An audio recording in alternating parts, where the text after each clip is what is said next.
Yo, what's up guys? Welcome back to another video, and today we are getting into Casual Geographic's video. I haven't watched one of his videos in a long time. I need to catch up.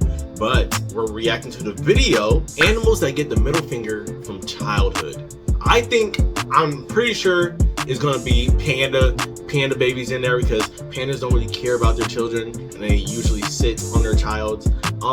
Maybe like stork babies, because sometimes if you're just a tiny bit sick, you're getting thrown off the ledge of your nest and you're dying. There might be some others in there, but in order to find out, we gotta go watch the video. So let's go.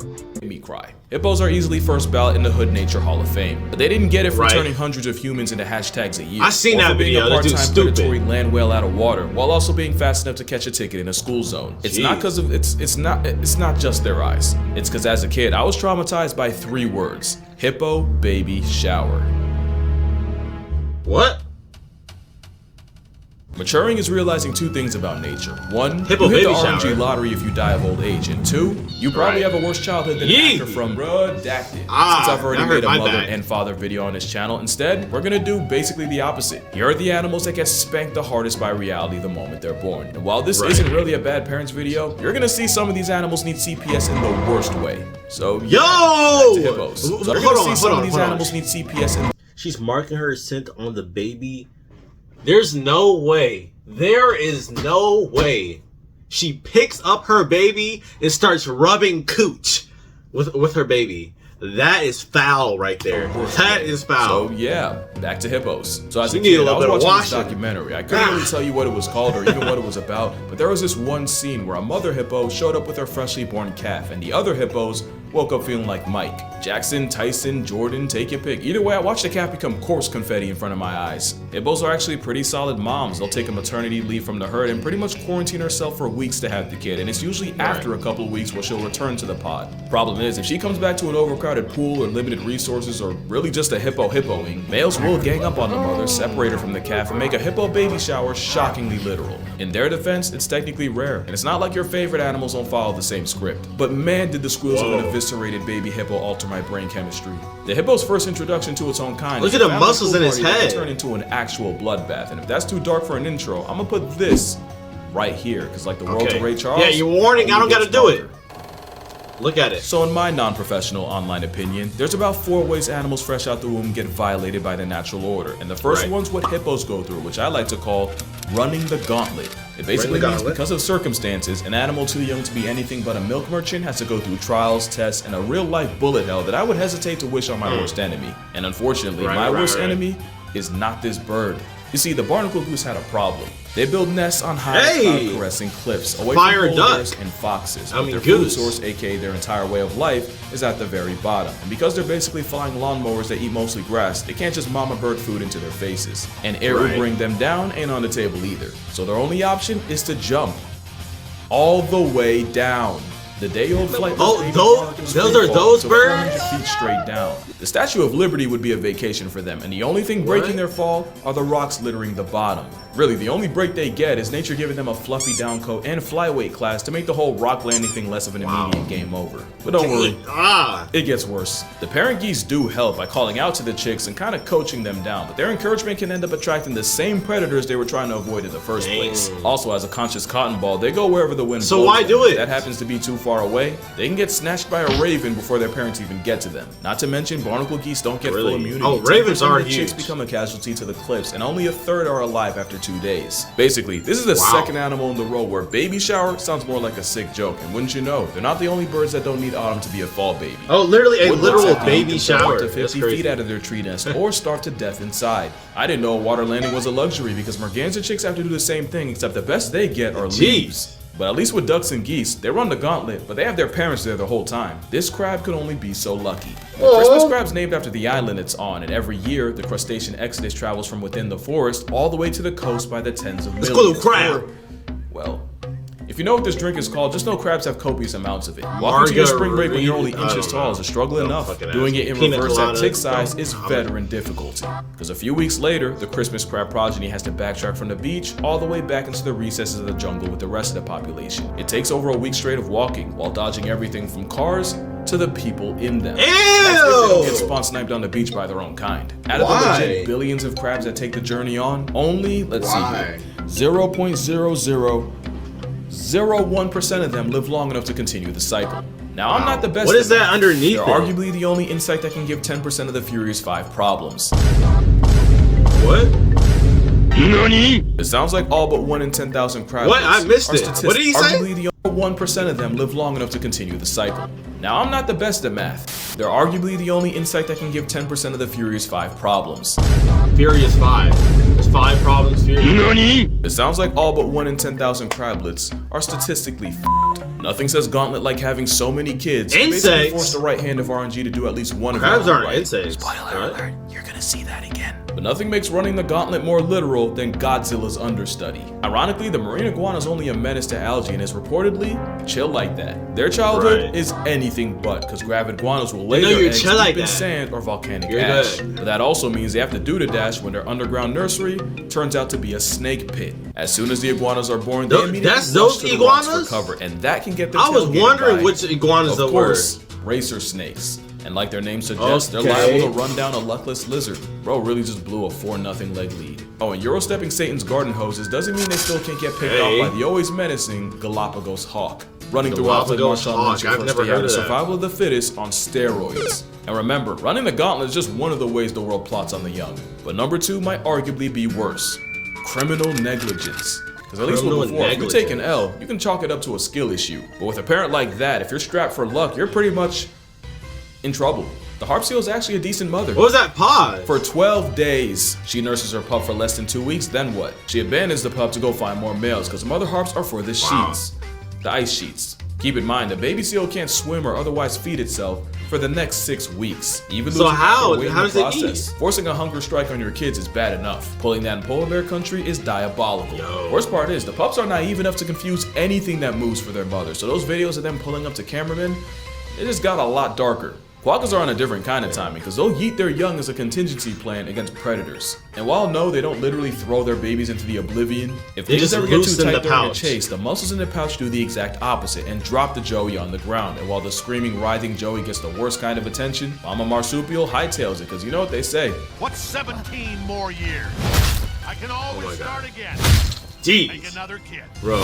Kangaroos, wallabies, Omni-Man, quokkas bro. have all been known to ghost their Best kids in the anime worst character way. ever. In fact, tree kangaroos have been known to eject their joey over the stress of a bad storm.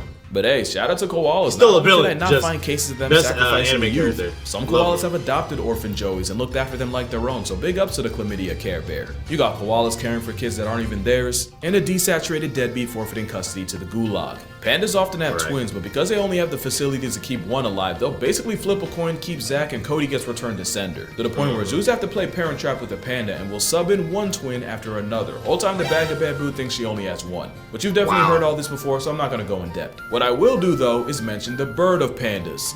This is a grebe. If you haven't seen one before, let this be your introduction. Oh, okay, I see one. The hooded I see grebe will one. have 2 eggs, and they'll lay both on this kind of floating nest. First to hatch hitches a ride on their mom's back. Second place, They're called a hatch? yeah, it just gets left there.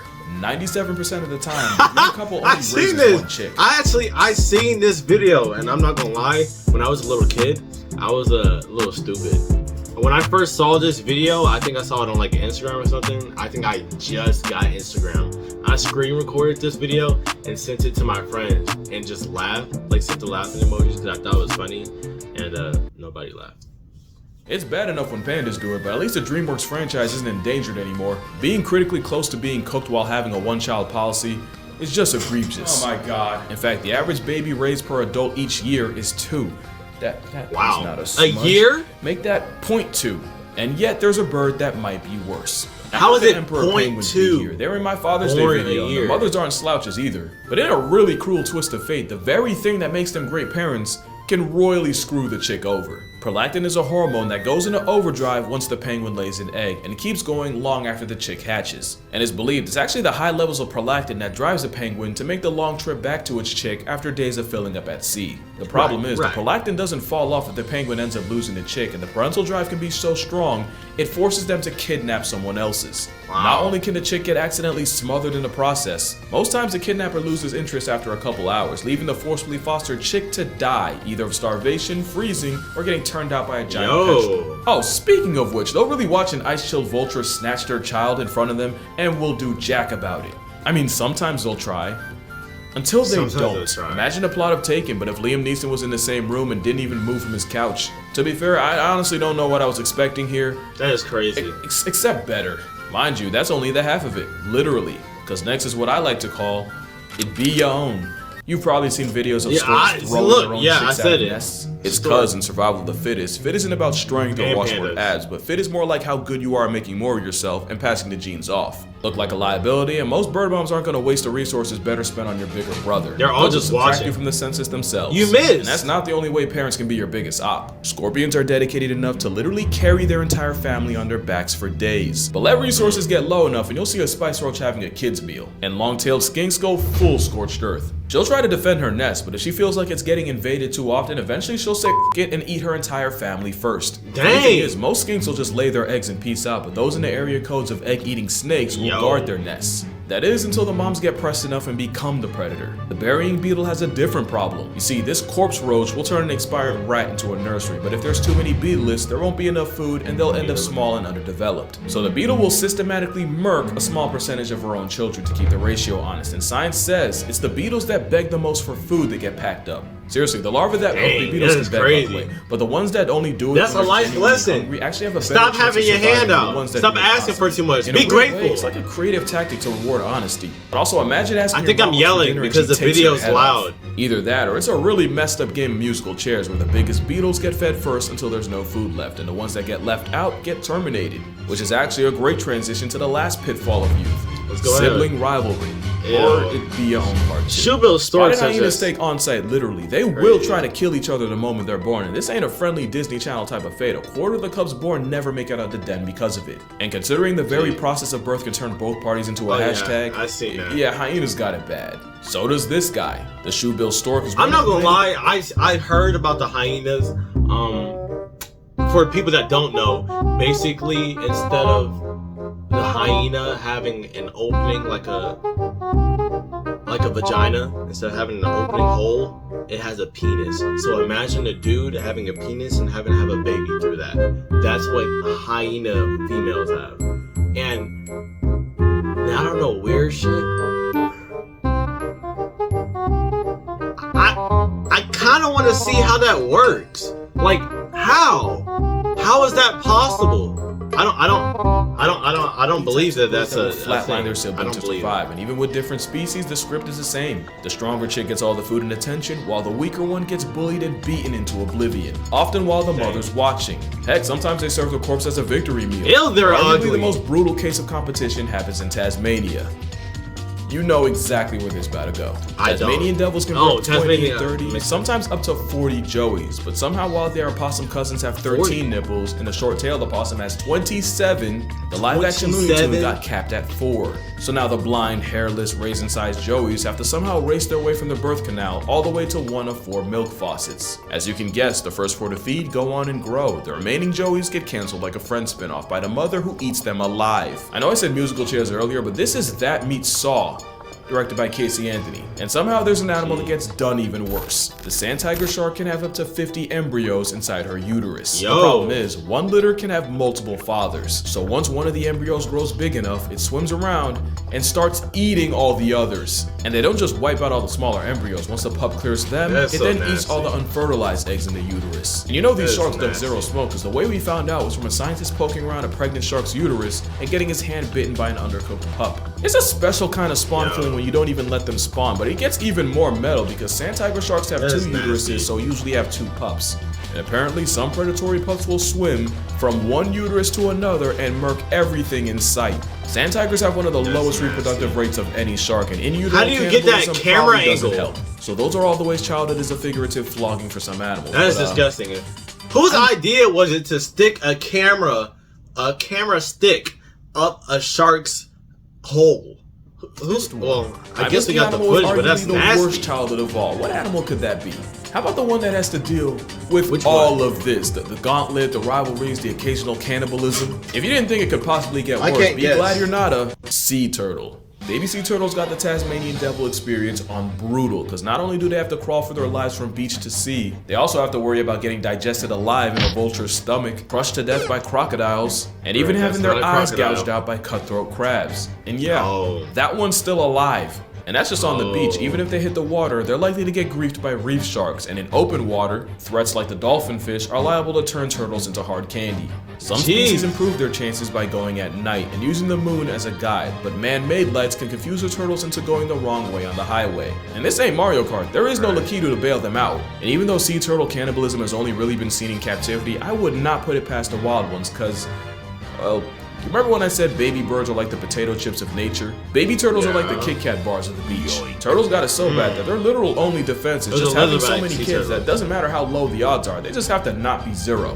Let's talk numbers. If the average sea turtle lays, let's say 110 eggs in a clutch, and each lady turtle has an average of 3 clutches in a season, with about 100,000 females nesting at the same time, assuming only half the eggs actually hatch, you're looking at over 16 million hatchlings storming the beaches like Normandy. Numbers carry them so hard that sea turtles will actually sing to each other while in the eggs to make sure they're all on the same page and hatch at the same time. Good thing for that, because in some species, only 1 in every 10,000 turtles born live long enough to make it worth it. The ones that do spend most of their lives at sea until one day their internal GPS takes them hundreds, if not thousands of miles back to the beach where it all began. It's almost inspiring, you know, every sea turtle you see was that turtle out of thousands, and if they can make it out of that, hey, maybe we don't have it so bad. Right. Yeah, let me stop right there. Turtles might as well be named after all the shit they take. Imagine nature gifting you a real-life bullet-held middle finger for your birthday, and this is the fastest you can go. But yeah, that's gonna do it for this video. Make sure you drink water. Let moms know you appreciate that. Out of all the things she could have been, she's not a harp seal. I hope. If you're trying to see turtles for real, Cayman Islands Turtle Center, 100% recommended. And unless you're a baby turtle, I'm gonna see you in the next one. Is that you? I would have not expected that at all. Not at all. His face is really greasy too. I would have not expected you to look like that at all, man. They're really... how does that even work? How do you run on water? You're not even going that fast. I want to do that. That's what science needs to do right there. Science needs to figure out how they're running on water and make us some shoes so that we can run on water. That would make sense, right? I'm not just stupid for thinking that. I think it's pretty smart. Thank you guys for coming here and watching Casual Geographic with me. And like I said in my last video, I might have a gaming video coming up, maybe a little surprise guest. Just stay tuned. Hit that notification bell so that you know when that video does come out. And I'm going to see all you guys in the next video.